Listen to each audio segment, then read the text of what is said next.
حضرات گرامی، دین اسلام کے جو اہم ترین 5 ارکان ہیں، ان میں کلمہ توحید کے بعد دوسرا اہم ترین جو رکن ہے وہ نماز ہے۔ تمام ارکان میں سے سب سے زیادہ جس چیز پر زور دیا گیا ہے وہ نماز ہی ہے۔ تمام عبادات میں سے جس عبادت کے لیے شریعت مطہرہ نے کوئی رخصت نہیں دی وہ یہی نماز ہی ہے۔ اگر کوئی شخص بیمار ہے، مسافر ہے، شریعت مطہرہ نے اس کے لیے کچھ نرمی یہ رکھی ہے، بیمار آدمی کھڑا ہو کے نماز نہیں پڑھ سکتا تو بیٹھ کر پڑھ لے، بیٹھ کر نہیں پڑھ سکتا تو اشارے کے ساتھ لیٹ کر پڑھ لے، مگر اس کو رخصت نہیں دی، نماز اس کے لیے معاف نہیں کی۔ مسافر آدمی سفر میں ہے، وقت کی قلت ہے، جلدی اپنی منزل تک پہنچنا ہے، شریعت نے اس کو نماز کی رخصت نہیں دی بلکہ اس کے اندر تخفیف کر دی ہے کہ تم نے جہاں فرض 4 پڑھنے تھے وہاں 2 پڑھ لو، اور جو سنتیں وغیرہ ہیں وہ سب معاف ہیں، تاکہ اللہ کی عبادت بھی ہو اور تم اپنی منزل تک بھی جلد پہنچ جاؤ۔ تمام عبادات میں سے یہ وہ عظیم عبادت ہے، انسان چاہے امیر ہو، غریب ہو، مرد ہو، عورت ہو، اللہ تعالیٰ نے اس کی معافی کسی کو بھی نہیں دی، حالت امن میں ہو یا حالت جنگ میں ہو، تب بھی اس کی معافی نہیں دی۔ قرآن مجید فرقان حمید حالت جنگ کا ذکر کرتا ہے، حالت خوف کا ذکر کرتا ہے کہ دشمنوں کے سامنے اگر مسلمان صف باندھ کے کھڑے ہیں، مسلح ہیں، اس وقت بھی نماز پڑھنی ہے، مگر اس کا طریقہ الگ ہے۔ دشمن قبلے کی طرف ہیں تو طریقہ الگ ہے، اگر دشمن مشرق کی طرف ہیں تو طریقہ الگ ہے، لیکن اس کی رخصت نہیں دی، اس کا طریقہ بتا دیا۔ اگر کسی کو نماز کے لیے وضو کرنا ہے، پانی نہیں ہے، اس کا بھی حل بتا دیا کہ اگر پانی نہیں ہوگا، مٹی تو ہوگی نا، اس مٹی سے تیمم کر کے نماز پڑھ لو۔ غسل فرض ہو گیا، پانی نہیں ہے، تم مٹی سے تیمم کرو گے لیکن نماز پڑھنی ہے۔ شریعت مطہرہ نے یہ جو تاکید کی ہے، جتنی تاکید ہے اجر و ثواب بھی اتنا ہی زیادہ ہے، اور یہ ایک امتیاز اور فرق کرنے والی چیز ہے مسلمان اور کافر کے درمیان۔ کسی بھی بازار میں، کسی بھی معاشرے میں مسلمان بھی رہتے ہیں اور غیر مسلم بھی رہتے ہیں، اذان ہوتی ہے، آپ کیا پہچان رکھ سکتے ہیں کہ یہ مسلمان کا گھر ہے، یہ مسلمان کی دکان ہے، یہ مسلمانوں کا بازار ہے یا غیر مسلم ہے؟ اذان ہوگی، جو مسلمان ہوگا وہ اپنے گھر سے نکلے گا عبادت گاہ کی طرف، مسجد کی طرف، اذان ہوگی، جو مسلمان ہے وہ اپنی دکان کو چھوڑے گا، نماز کے لیے آئے گا، اور یہ مسلمان کی ایک پہچان ہے کہ وہ اللہ کے اس بلاوے پر اپنے تمام کام کاج، مصروفیات چھوڑ کر وہ عبادت کے لیے حاضر ہوتا ہے۔ اور جو حاضر نہیں ہو رہا، تو اس کا مطلب یہ ہوا کہ اس کو اس بلاوے کی اہمیت کا پتہ نہیں۔ اگر وہ کلمہ پڑھتا ہے اور پھر وہ حاضر نہیں ہوتا تو اس کو خود سوچنا چاہیے کہ مجھے بلایا کس نے ہے؟ اللہ تعالیٰ نے۔ یہ بلاوا کس کی طرف سے ہے؟ ایک اذان وہ واحد بلاوا ہے جو ہمارے رب کی طرف سے ہے۔ آپ کا کوئی دوست آپ کو بلاتا ہے، دعوت دیتا ہے، میسج کرتا ہے، پیغام بھجواتا ہے، آپ اس کے لیے حاضر ہوتے ہو، پہنچتے ہو کہ وہ ناراض نہ ہو جائے۔ میں نہیں جاؤں گا تو مجھ سے ناراض ہو جائے گا۔ مگر اللہ تعالیٰ جو ہمارا خالق و مالک ہے، جو ہمارا رازق ہے، جس نے ہمیں پیدا کیا، جو ہمیں سب کچھ دے رہا ہے، اس کی طرف سے جو بلاوا ہے، اگر بندہ اس پر حاضر نہیں ہوتا، لبیک نہیں کہتا، اور وہ بلاوا معمولی نہیں، حی علی الفلاح کہہ کر بلایا جاتا ہے، کامیابی کی طرف آ جاؤ، کامیابی یہاں ہے اس عبادت کے اندر۔ اور یہ کامیابی کیوں کہا گیا؟ تمام عبادات کے اندر قیامت کے دن سب سے پہلا جو سوال اللہ کی عدالت میں ہوگا، وہ عبادات میں سے سب سے پہلا سوال نماز کے متعلق ہوگا۔ جتنے بھی حقوق اللہ ہیں، پہلا سوال نماز کے متعلق، اگر اس میں معاملہ ٹھیک ہے تو اللہ تعالیٰ باقی سوال بھی پوچھے گا، اور اگر وہ پاس ہوتا گیا تو اللہ کی جنت، کامیابی مل گئی۔ اور پہلے سوال کے اندر اگر وہ فیل ہو گیا، ناکام ہو گیا، اللہ تعالیٰ دوسری بات ہی نہیں کرے گا، اگلے سوال پوچھے ہی نہیں جائیں گے۔ تو تھوڑا سا سوچنا یہ ہے کہ ہر بندہ اپنے آپ کو مسلمان بھی کہتا ہے، جو مسلم گھرانے میں پیدا ہوا، مگر یہ سب کچھ ہونے کے باوجود ہم سمجھتے بھی ہیں، باشعور بھی ہیں، مگر کیا ہم پکے نمازی بھی ہیں؟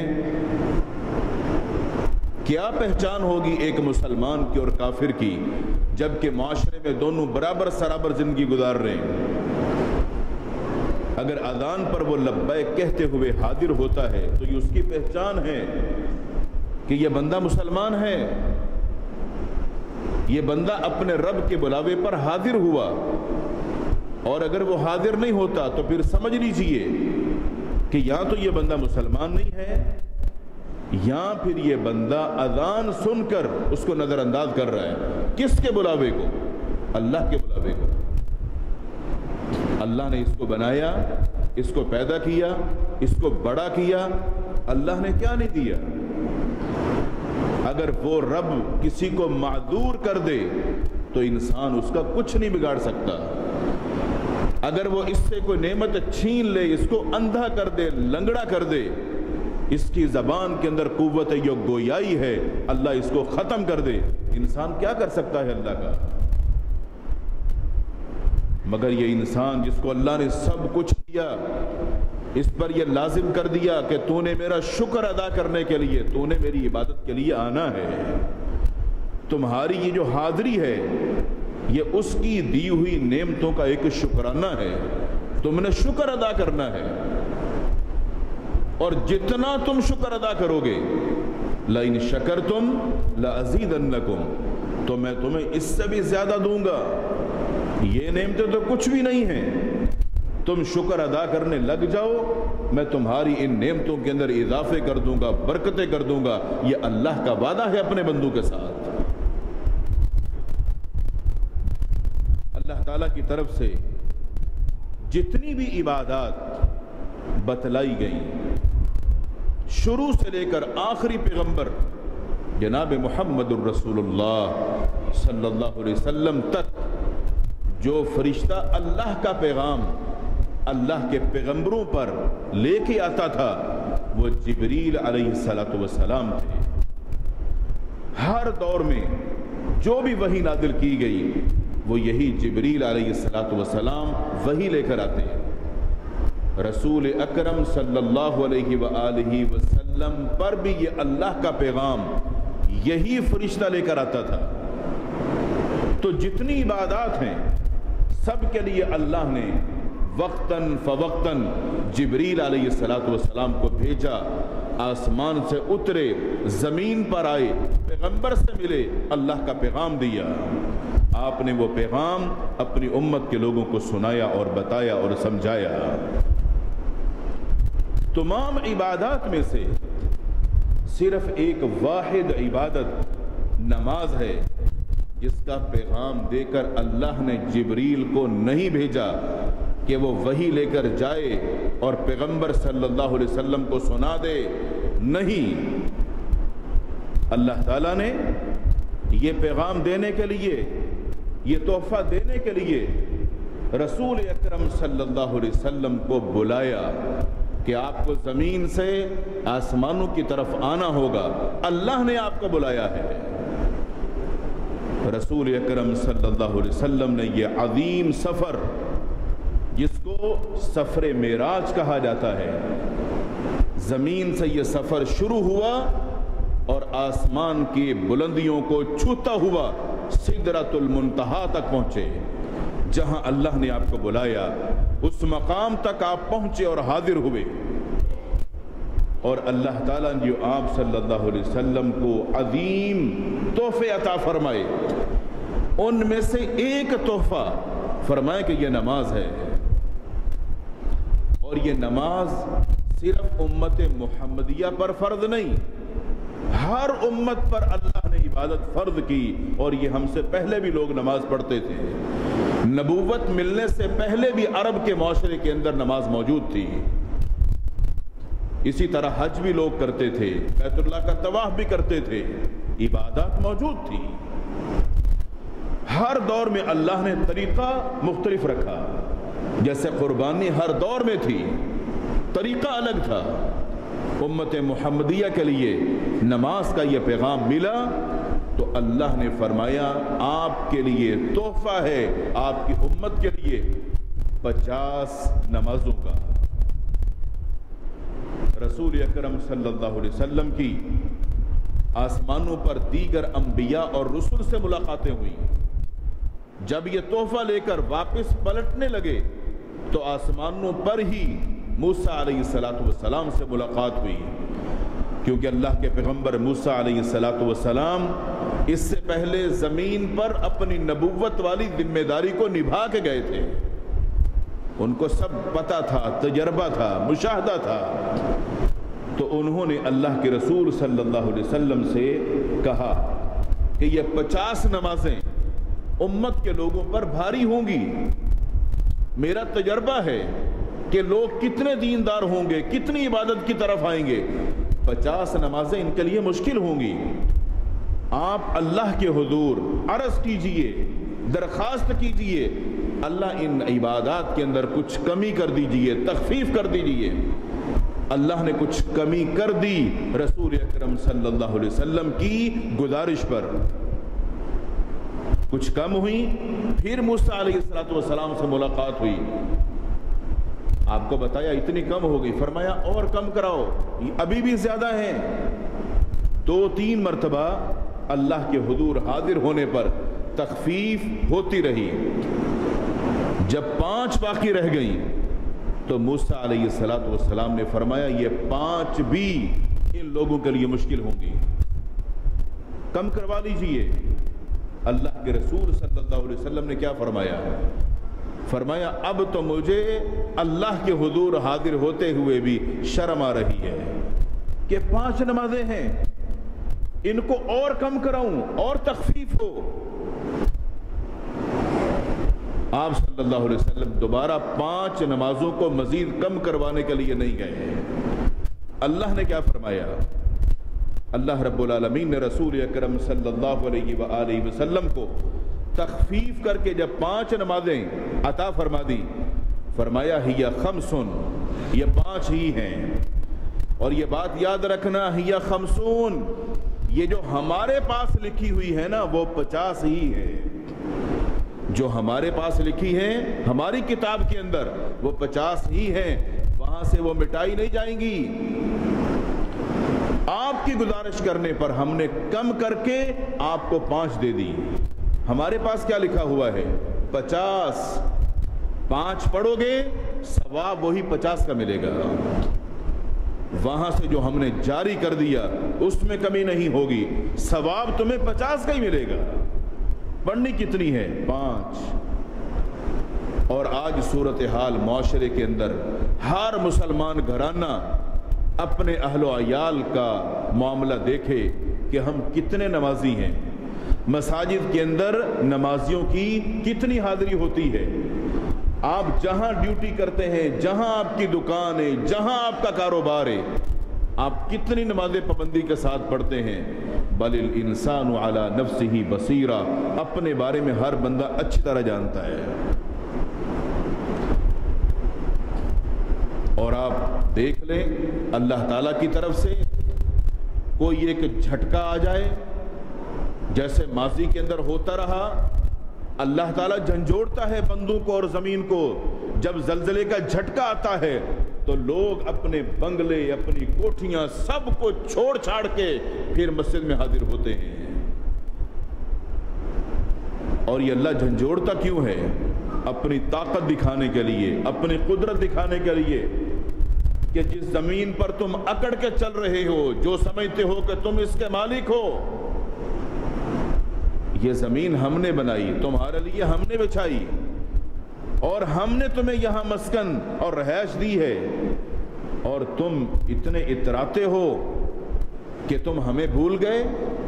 وہ جھنجھوڑتا ہے, اس جھنجھوڑنے پر لوگ اللہ کو یاد کرتے ہیں اور پھر حاضر ہوتے ہیں. یا پھر کوئی ایسی بیماری, کوئی ایسی پریشانی یا کوئی ایسی وبا کہ اموات شروع ہو جائیں, لوگوں کی پریشانیوں میں اضافہ ہو جائے, تو لوگوں کو اللہ یاد آتا ہے. اور جب وہ سب کچھ دیتا ہے, نوازتا ہے, کشادگی کرتا ہے, بہت ساری چیزوں کا لوگوں کو مالک بنا دیتا ہے, اس خوشحالی کے اندر اپنے رب کو بھول جاتے ہیں اور قارون کی طرح تصور کرتے ہیں کہ یہ سب ہماری محنت ہے اور اس محنت کی وجہ سے ہمیں یہ کامیابی ملی. قارون نے بھی یہی کہا تھا. اللہ نے بڑے خزانے دیے, بڑے خزانوں کا مالک بنایا.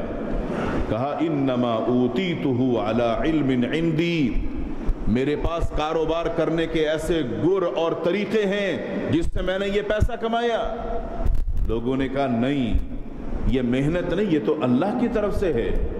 کہا نہیں, یہ میری اپنی محنت ہے, میرے پاس پیسہ کمانے کے طریقے اور گر ایسے ہیں, یہ میں نے ایسے کمایا. اللہ دے کر بھی آزماتا ہے, اللہ لے کر بھی آزماتا ہے. اللہ تعالیٰ نے اگر ہمیں مسلمان بنایا, ہم پر نمازوں کو فرض کیا, اللہ نے کچھ نعمتیں دی ہیں, تو ان نعمتوں کو غنیمت جانو کہ یہ اللہ کی طرف سے آزمائش ہو سکتی ہیں. اگر کسی کو بہت زیادہ دیا ہے تو وہ آزما رہا ہے کہ میں نے دیا ہے, دیکھو یہ کرتا کیا ہے.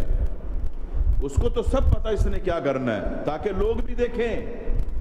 اور اگر کسی کو کچھ نہیں دیا, کنگلا کر دیا, تو بھی وہ دیکھنا چاہتا ہے اس کی رسی کو اتنا کھینچوں, دیکھو اس میں صبر کتنا ہے. اگر یہ صبر میں پورا اترا تو بشر الصابرین, وہ جو خوشخبریاں ہیں جنت کی, وہ صبر کرنے والے لوگوں کے لیے.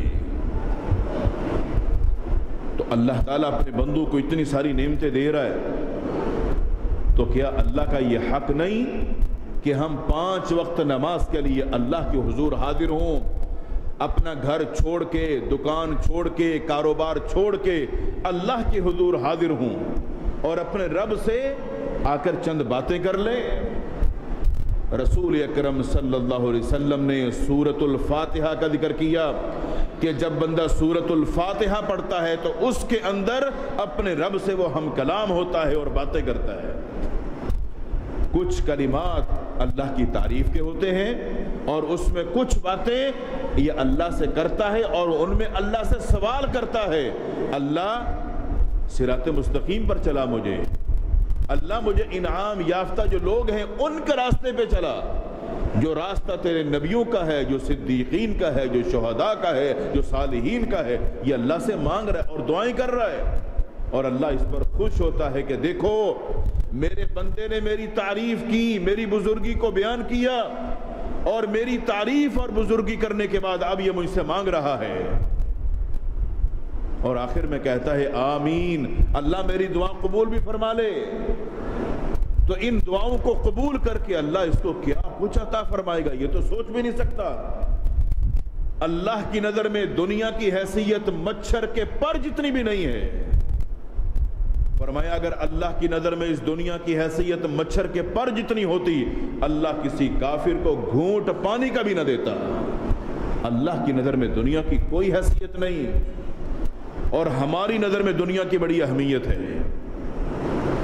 اس کام کے لیے، کاروبار کے لیے، دنیا کے لیے، مال و متاع کے لیے انسان رب کو بھول جاتا ہے اور اپنی اس دنیا اور اپنی دکان کو اہمیت دیتا ہے۔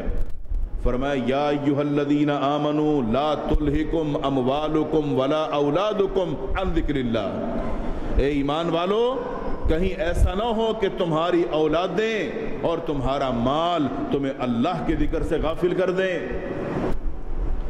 انسان کو رب بھلانے والی یہ دو ہی چیزیں ہیں، یا اس کی اولادیں ہوتی ہیں جس کے لیے بندہ ہر جائز بھی کرتا ہے ناجائز بھی کرتا ہے اولاد کی خاطر، کہ میری اولاد کامیاب ہو جائے۔ اپنی اولاد کے لیے انسان کیا کچھ نہیں کرتا۔ اور آج دنیا یہ بھی دیکھ رہی ہے کہ باپ نے اپنی زندگی میں جائز ناجائز، حلال حرام کسی کی تمیز نہیں کی، فرق نہیں کیا، اپنے اولادوں کے لیے بنگلے، کوٹھیاں، گاڑیاں، سب کچھ کیا، کاروبار کیا۔ مگر جب باپ بوڑھا ہوا تو اولاد نے دھکے مار کے گھر سے باہر نکال دیا۔ جیسے خالی ہاتھ دنیا میں آیا تھا جانا تو ویسا ہی ہے۔ اولاد کے لیے کرو تو اس کے حلال سمجھ کر حلال ذرائع سے کرو، جس کے لیے تمہارا بھی فائدہ ہو، اولاد کا بھی فائدہ ہو۔ جو تم اولاد کی خاطر بھی کما رہے ہو، یہ حساب تمہیں ہی دینا ہے قیامت کے دن۔ یہ حساب تمہاری اولاد کو نہیں دینا، کیوں کمایا تم نے ہے۔ جو وہ کمائے گی وہ جواب دے گی۔ اور دوسرا فرمایا کہ تمہارا مال کہیں اللہ سے تمہیں غافل نہ کر دے۔ مال کیسے غافل کرتا ہے؟ دنیا کی محبت، کاروبار کی محبت، تجارت کی محبت، اور ان چیزوں کی محبت جب بندے کے دل میں بیٹھتی ہے، اذانیں ہو رہی ہوتی، بندہ بولتا ہے خیر پڑھ لیں گے، وقت گزرتا ہے پتہ ہی نہیں چلتا، پورا پورا دن گزر جاتا ہے، کوئی نماز تک نہیں پڑھتے اور خوش ہوتے ہیں کہ آج اچھا کما لیا۔ جس بندے نے اللہ کے بلاوے پر حاضری نہیں دی، وہ آج خوش ہو رہا ہے میں نے اچھا کمایا۔ کبھی سوچا ہے یہ دیا کس نے ہے؟ دے کون رہا ہے؟ اور یہ تم جو کچھ کما رہے ہو اگر وہ سب چھین لے تم کر کیا سکتے ہو؟ قرآن مجید کی سورۃ القلم 29واں پارہ، اس میں کیا واقعہ بیان کیا میرے رب العالمین نے۔ انسان اس واقعے کو پڑھے تو حیران ہو جائے، رونگٹے کھڑے ہو جائیں۔ پہلے باغ کا مالک لڑکوں کا باپ تھا، اس نے اچھا باغ لگایا، خوب محنت کی، اچھا پھل آیا۔ اس کے پھل کے آنے کے بعد وہ اس پھل کے اندر سے اللہ کے لیے بھی نکالتا، یعنی صدقہ کرتا، خیرات کرتا، لوگوں کو دیتا، اپنے لیے بھی رکھتا، اور اس باغ پر خرچ کرنے کے لیے بھی کچھ حصہ نکالتا۔ باپ کا انتقال ہو گیا، اب یہ باغ بیٹوں کے پاس آ گیا۔ بیٹوں نے دیکھا کہ ہمارا باپ تو بڑا بیوقوف آدمی تھا، یہ تو لوگوں کو دیتا تھا، کبھی کسی غریب کو، کبھی کسی مسکین کو، کبھی کسی محتاج کو، کبھی کسی مانگنے والے کو، ہم کسی کو نہیں دیں گے۔ پھل پک گیا، اب توڑنے کے لیے جا رہے ہیں کہ رات کو جائیں گے، دن کو نہیں جائیں گے تاکہ ہمیں کوئی دیکھے نہ۔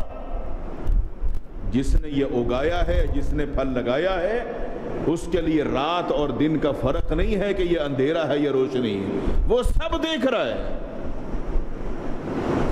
اور یہ گھر سے نکلے اپنے باغ کے لیے، ان کے پہنچنے سے پہلے وہ پھلوں کے ساتھ بھرا ہوا، لدا ہوا درخت جھکے ہوئے اللہ نے سب جلا کر راکھ کر دیے۔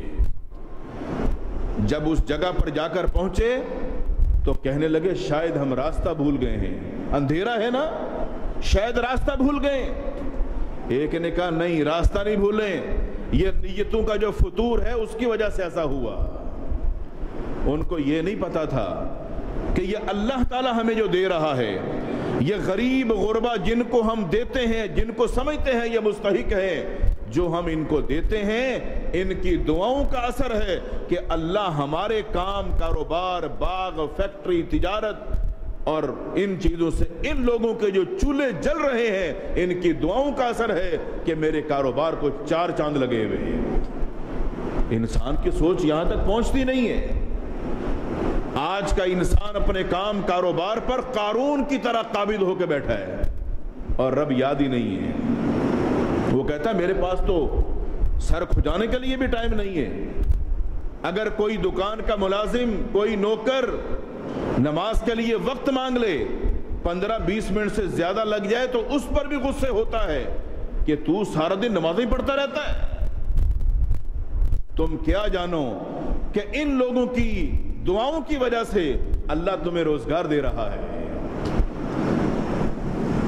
اللہ تعالیٰ نے ہم پر جو نمازیں فرض کی، ہر بندہ اپنا محاسبہ کرے کہ ہماری کیفیت کیا ہے، صورتحال کیسی ہے، کون سی کتنی نمازیں ہم جماعت کے ساتھ پڑھتے ہیں۔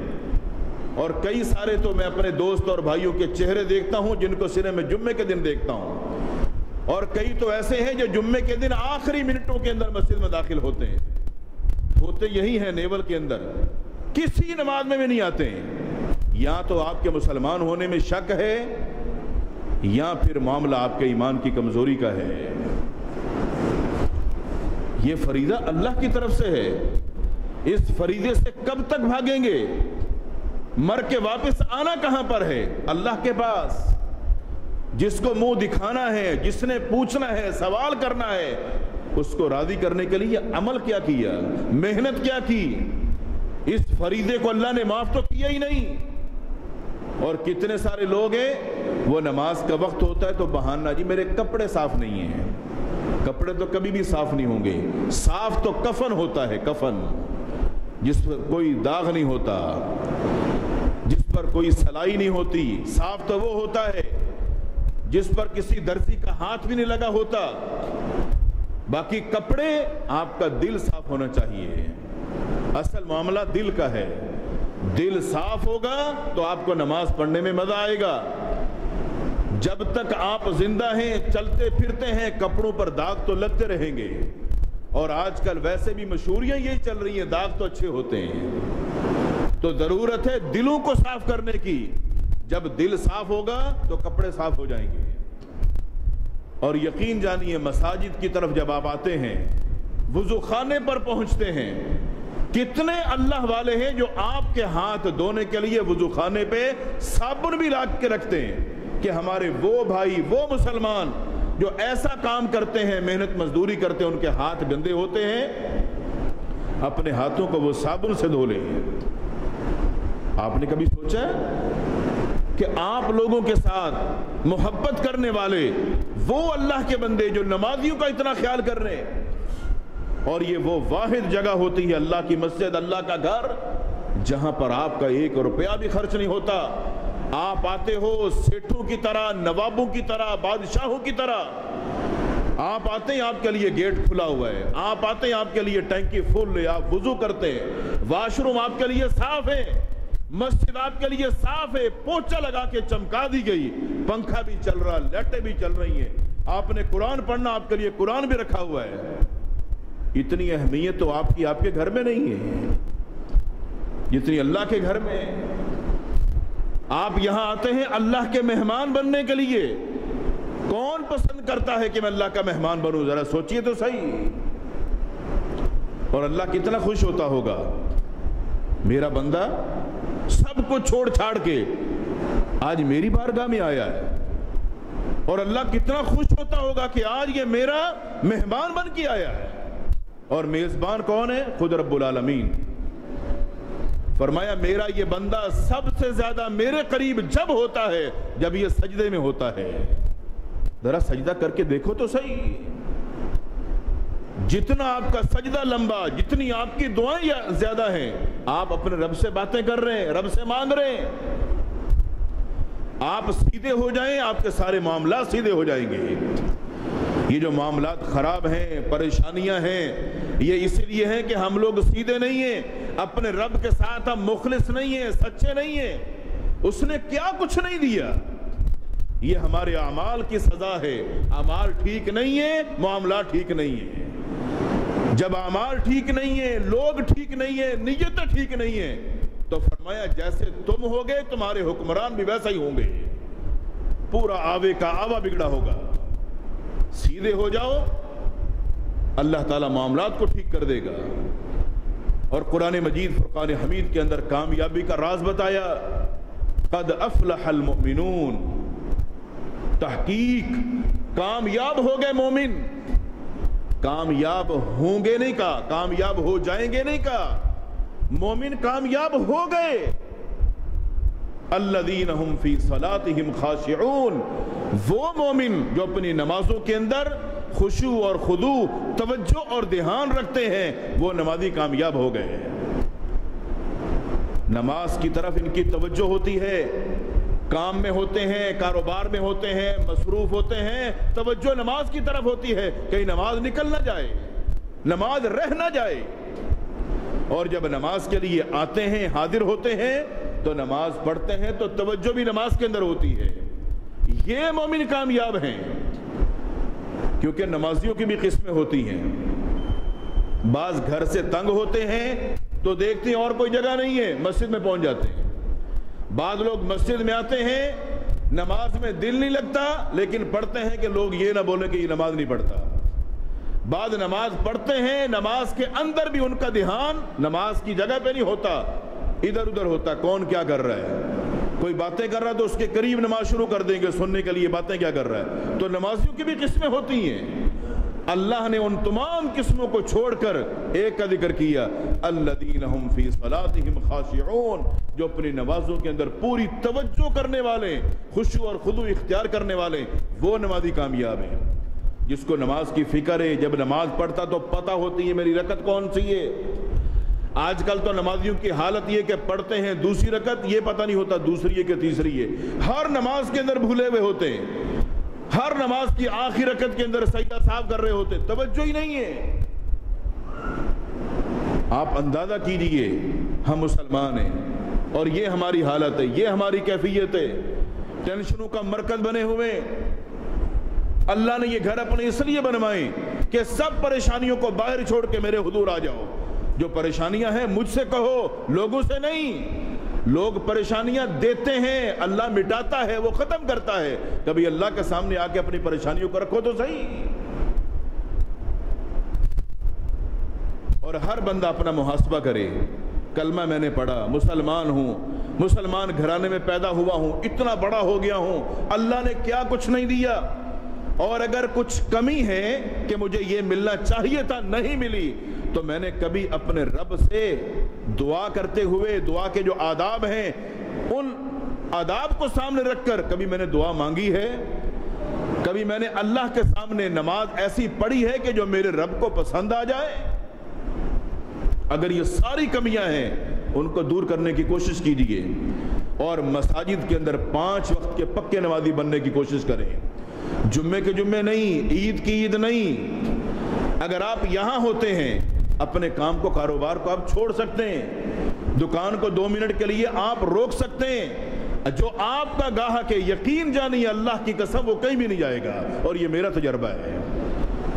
میں نماز کے لیے جب آتا ہوں دکان بند کر کے آتا ہوں، جب واپس جاتا ہوں تو میرے گاہک اللہ نے کھڑے کیے ہوتے ہیں اور میں دیکھ کر حیران ہوتا ہوں. دائیں بائیں دکانیں موجود ہیں، یہ میرے لیے کیوں کھڑا کیا؟ مجھے اپنے رب پر اور یقین ہوتا ہے کہ میرے رب نے روزی کا وعدہ کیا ہے. دکان بند ہونے سے روزی کم نہیں ہوتی. آپ اللہ کے بن کے دیکھیے، من کان للہ کان اللہ لہ. جو اللہ کا بن جاتا ہے اللہ اس کا بن جاتا ہے. ہماری کمیاں ہیں، ہماری کوتاہیاں ہیں اور یہ ہماری خامیاں ہیں. ہمارے رب نے اپنی طرف سے کوئی ظلم نہیں کیا، کوئی زیادتی نہیں کی. اپنے معاملات کو بھی ٹھیک کیجیے، اپنی اولادوں کے معاملات کو بھی ٹھیک کیجیے. اور نماز کے مزید جو فوائد اور نقصانات ہیں وہ بھی بڑا ایک اہم موضوع ہے کہ اس کے ذریعے سے اللہ کیا کیا آپ کو عطا فرمائے گا. اور جو نماز پڑھتے ہی نہیں ہے، بے نمازیوں کی زندگی بسر کر رہے ہیں، سارا دن گھوم رہے، بھاگ رہے، دوڑ رہے، مال کے لیے، دولت کے لیے ہرس لگی ہوئی ہے.